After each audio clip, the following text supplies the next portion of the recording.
పేరు సందీపిక. దేశమంతటా అయోధ్య రాముడి అక్షింతల పంపిణీ కార్యక్రమం ముగింపుకు వచ్చింది. అయోధ్య నుంచి వచ్చిన శ్రీరాముడి పూజిత అక్షింతలు, రాములవారి చిత్రపటం, రామ మందిరం ఫోటోలను ప్రతి ఇంటికి అందిస్తున్నారు. వీటికి ఇంట్లోని మరికొన్ని బియ్యం కలుపుకొని అక్షింతలు వృద్ధి చేసుకోవాలని పండితులు చెబుతున్నారు. శ్రీరాముడి ప్రాణ ప్రతిష్ఠ రోజు జరిగే కార్యక్రమంలో ఈ అక్షింతలదే కీలక పాత్ర. ఇంతకీ ఈ అక్షింతలను ఏం చేయాలి? 22వ తేదీ నాడు పూజలో ఉపయోగించాలా, లేక బీరువాలో దాచుకోవాలా? ఇలా రాములవారి అక్షింతలను ఎలా ఉపయోగించాలనేది చాలా మందికి వస్తున్న సందేహం. అందుకే రాముడి విగ్రహ ప్రతిష్టాపన పూజా విధానం, అక్షింతల ప్రాధాన్యతపై ఊరూరా అవగాహన పెంచుతున్నారు నేతలు.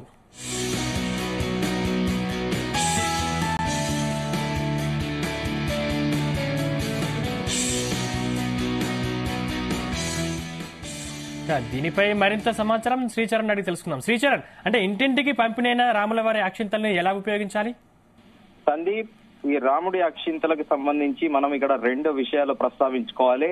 మొదటిది, రామ జన్మభూమి ట్రస్ట్ తీర్థ వారి ఆధ్వర్యంలో దేశవ్యాప్తంగా కాశ్మీర్ నుండి కన్యాకుమారి వరకు ప్రతి గడపకు రాముడి అక్షింతలు పంపిణీ చేస్తున్నారు. జనవరి 1 నుండి 16వ తేదీ వరకు ఈ కార్యక్రమం కొనసాగుతుంది. అయితే ప్రధానంగా ఈ అక్షింతలు ఏం చేయాలి, ఈ అక్షింతలు ఎలా వాడాలి అనేది ప్రధానంగా సందేహంగా ఉంది ఇప్పుడు దేశ ప్రజలందరికీ. దానికి ప్రధానంగా ఏంటి అంటే, ఈ అక్షింతలు 5 వ్యక్తులు ప్రతి ఇంటికి ప్రతి గడపకు వస్తారు. దాంట్లో కలశ ప్రముఖ అని చెప్పి ఆ కలశంలో కలశంలో ఈ అక్షింతలు తీసుకొని వచ్చి ప్రతి ఇంటికి కూడా ప్రతి ఇంట్లో ఈ అక్షింతలు ఇస్తారు.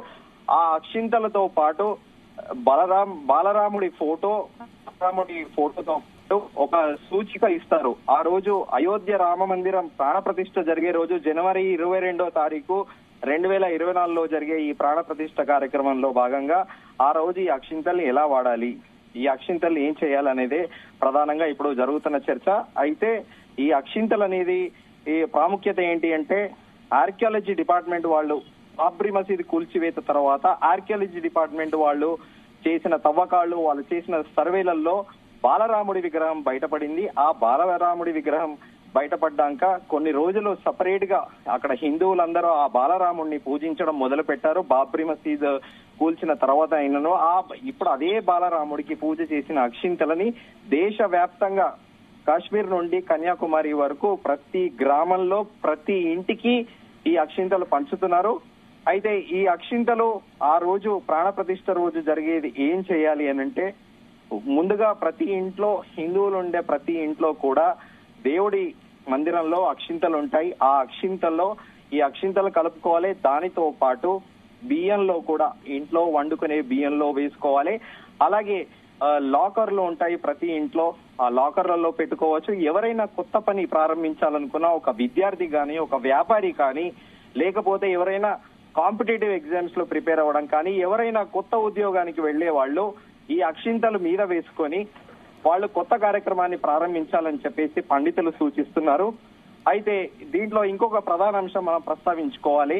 ఆ రోజు ప్రాణ ప్రతిష్ఠ జరిగిన తర్వాత, అయోధ్య రామ మందిరంలో ప్రాణ ప్రతిష్ఠ జరిగిన తర్వాత సాయంత్రము ప్రతి ఇంట్లో 5 దీపాలు వెలిగించాలి. ఆ 5 దీపాలు ఏంటి అంటే, తులసికోట దగ్గర 2, అలాగే ఇంటి గుమ్మం ముందు ప్రధాన ద్వారం దగ్గర 2, అలాగే దేవుడి గూట్లో 1 దీపం.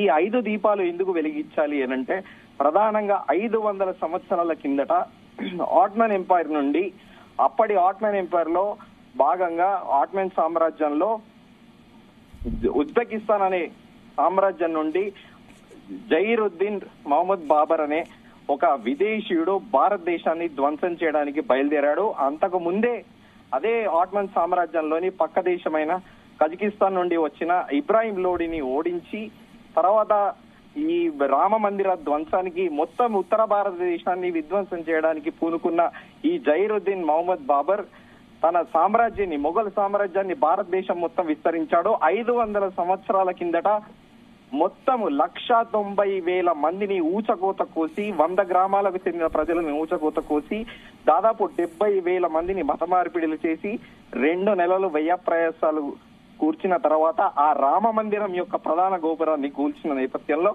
ఆ 500 సంవత్సరాల కింద జరిగిన దుర్ఘటనకి చిహ్నంగా ఈ 5 దీపాలు అందరి ఇళ్లలో వెలిగించాలి అని చెప్పేసి అటు ఆధ్యాత్మిక సంస్థలు, ఇటు విశ్వ హిందూ పరిషత్, సంఘ పరివారు, బజరంగ్ దళి వాళ్ళు ఈ ప్రధాన కార్యక్రమాన్ని చేపట్టారు. అయితే ఈ 500 సంవత్సరాల కిందట జరిగిన ఈ విధ్వంసాన్ని భారతదేశ ప్రజలు తమ ఆత్మగౌరవము, తమ స్వాభాభిమానము, అలాగే తమ ఆత్మగౌరవానికి సూచికగా ఈ వేడుకను జరుపుకోవాలని చెప్పేసి కూడా దీంట్లో ప్రధానంగా ప్రస్తావిస్తున్నారు. అయితే ఈ రామ మందిరం అక్షింతలకి దానికి ప్రధానంగా సూచిక కూడా ఇస్తారు.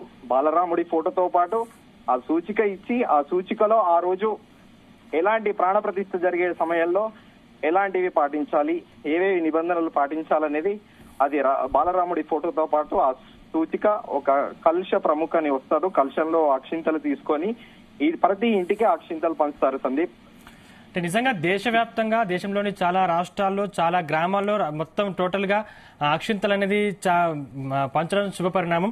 అంటే చాలా మందికి అవగాహన లేక 22వ తేదీన దీపాలు వెలిగించే కార్యక్రమం తెలియకపోవచ్చు. అలాంటి వారిని ఎలా ప్రోత్సహిస్తారు? గ్రామాల వారిగా ఎవరు దీన్ని కార్యరూపం దాల్చుతారు? అదే చెప్తున్నాను కదా, మనం 500 సంవత్సరాల కిందట ఈ దేశ సంస్కృతి పైన, ఈ దేశం యొక్క విశిష్టత పైన, ఈ దేశం యొక్క ఆలయాలను ధ్వంసం చేసిన ఆ మొఘల్ సామ్రాజ్య నేత దానికి చిహ్నంగా ఆ బాధని, మన పూర్వ వైభవాన్ని మళ్లీ తెచ్చుకునేటందుకే దీనిలో ప్రధాన భాగంగా 500 సంవత్సరాల కిందట జరిగిన దాడిని మర్చిపోయేటందుకే ఈ 5 దీపాలు వెలిగించాలనే ప్రధాన ఉద్దేశము.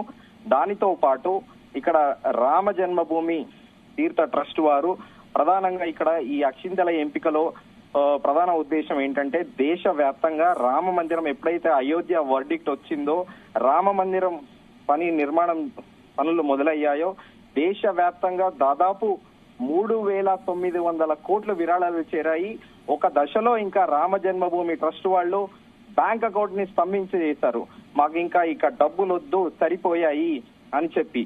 సో దానిలో భాగంగా ఆ వచ్చిన ఫండ్స్ తోనే ప్రత్యేకంగా ఆ బాలరాముడికి పూజించిన అక్షింతలతో పాటు ఈ సూచిక, ఈ చిత్రపటాన్ని దేశవ్యాప్తంగా ప్రతి గడపకు పంచుతున్నారు.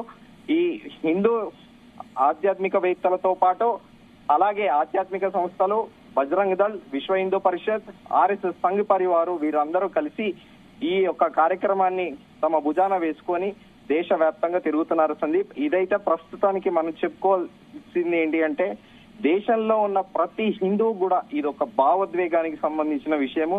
ప్రతి హిందువు కూడా రాముణ్ణి తమ మనసులో ఒక రాముడికి గుడి కట్టుకుంటున్నారు. ప్రస్తుతానికి దేశవ్యాప్తంగా ఒక ఎమోషన్ అయితే ఇది క్యారీ ఫార్వర్డ్ అవుతుంది. Sandeep, right, thank you Sricharan.